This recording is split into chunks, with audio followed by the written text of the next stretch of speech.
The Atlantic magazine has published the full exchange of messages between senior White House officials as the US conducted strikes in Yemen earlier this month.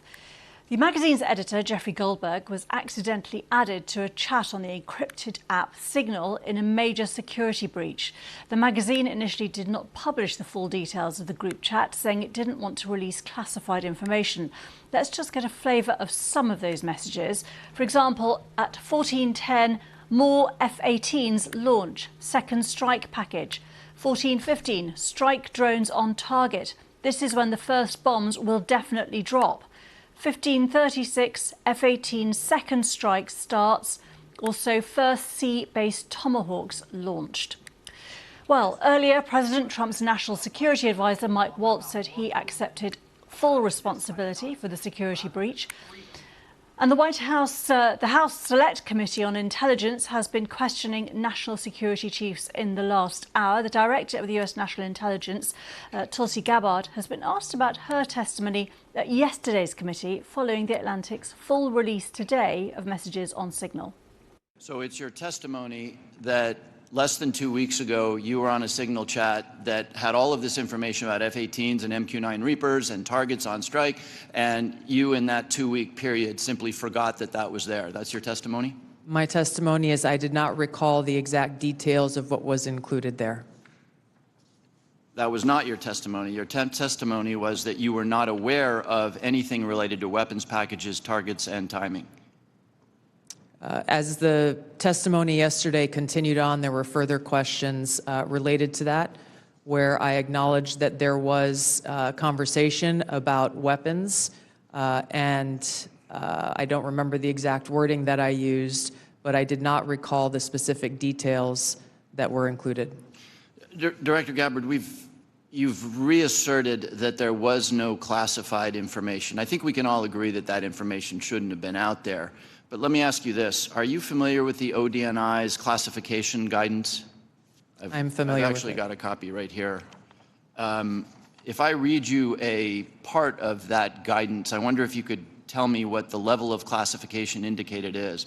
I'm reading from your classification guidance.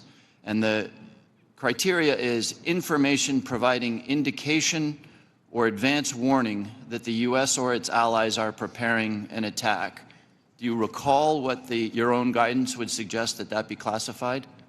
I don't have the specifics in front of me, but it would point to what was shared would fall under the DoD's classification system and the Secretary of Defense's authority. So let me help you, because there's a very clear answer. And what is not. I guess you don't have it, but information providing, this is the ODNI guidance, information providing indication or advance warning that the U.S. or its allies are preparing an attack should be classified as top secret. Do you disagree with that? I don't disagree with that. I just point out that the DoD classification guidance is separate from the ODNI's classification guidance. Do you think it would be materially different? Ultimately, the Secretary of Defense holds the authority to classify or declassify. Do you think it's likely that DoD guidance is materially different from what I just read? I haven't reviewed the DoD guidance, so I can't comment. Tulsi Gabbard there being questioned at the House committee, which is still continuing. You can see there she is with other senior leaders, John Ratcliffe of the CIA and Kash Patel there. You can see the FBI director speaking at the moment. And they are all taking questions. The committee is supposed to be looking at global threats, the global threat assessment for this year, but they are obviously also being questioned about these revelations from this week. Let's go live to Washington and our North America correspondent, Nomia Iqbal. And Nomia, just to go back on some of the clip that we played from Tulsi Gabbard, we were both listening to yesterday's questions to Tulsi Gabbard and John Ratcliffe, where they were asked whether there was any mention of weapons or weapons systems. And their answers, the notes that I've made, say that they basically replied saying they didn't recall specific names or weapon systems being mentioned. Today, Tulsi Gabbard was asked about that and said she did then go on to say that there might have been some reference to weapons, but she couldn't recall the exact language. They are still fundamentally, however, denying that any wrongdoing has happened here. they are. And you only have to look at the text messages to see that what they are saying is not true.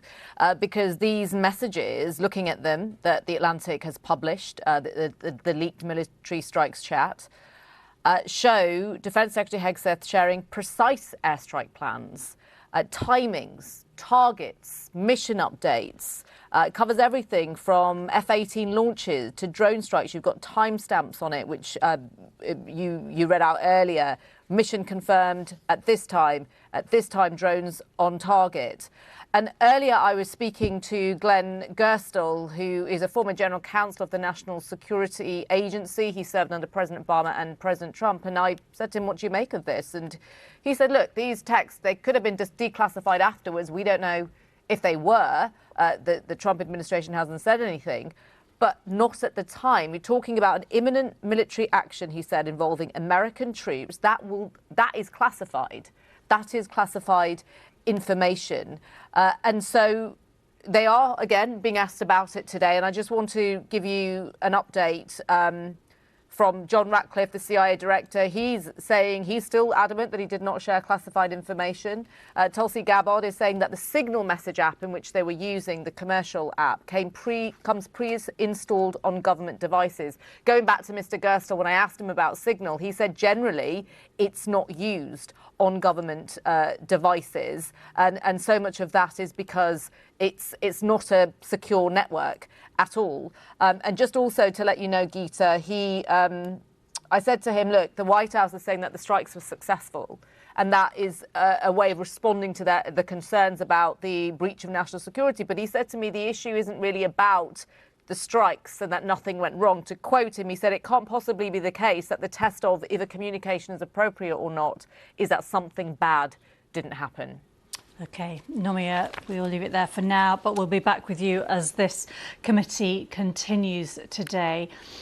Let's just bring in now White House columnist at The Hill, Niall Stanage. Niall, thanks for being with us. Just specifically on this question of what was or wasn't revealed in these messages. The Atlantic magazine has published the messages. The only thing it seems to have withheld still is the name of a staff member.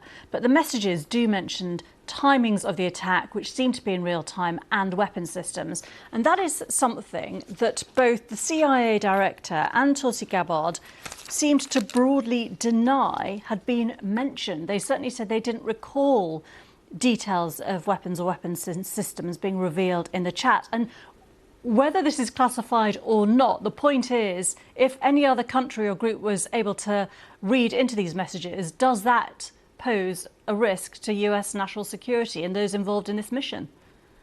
Yes, indeed. And the answer seems manifestly yes, doesn't it? I mean, any situation where in a commercial messaging app, people are sending around plans for an attack that has not yet happened on a foreign country is on its face a security breach.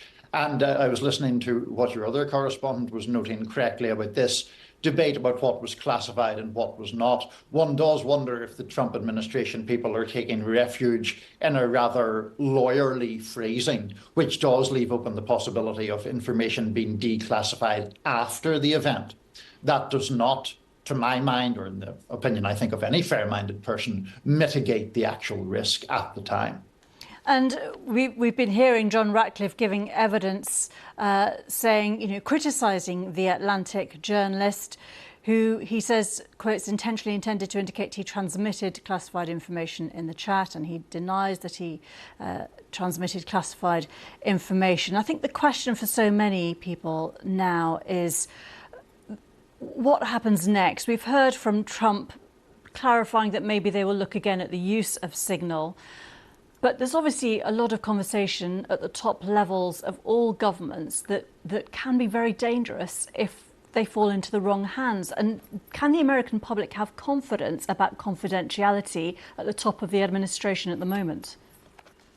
Well, any question that is phrased around the American public is right now, I think, disputable because the American public is now so polarized. And there's a significant swathe of the American public that will frankly defend President Trump almost regardless of what he does. And there's a swathe of the American public that will condemn him almost regardless of what he does.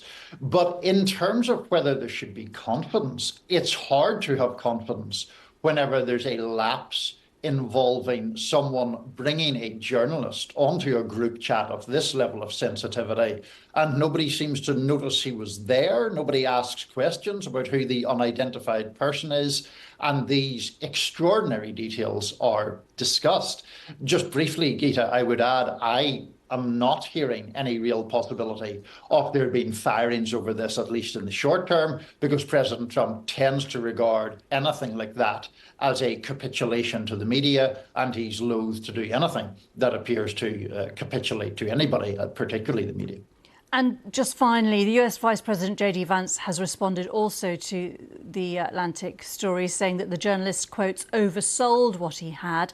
And the White House press secretary, Karoline Leavitt, earlier called it another hoax, quotes. So obviously very, very firm pushback continuing. Is there any branch of the government that could independently and separately investigate in a neutral way what has been going on? I don't think so, because one of the issues here is that inspectors general, who are the people generally empowered to do that, have been fired en masse earlier on in the Trump administration. So I think that is unlikely. I also think we should underscore that pushback, calling the story a hoax, is pretty hollow in itself. The germane details here have been confirmed by the National Security Council itself that this was a genuine chat that took place. It is not a hoax in any meaningful sense. Niall Stanage, columnist at The Hill, thank you very much for your time today.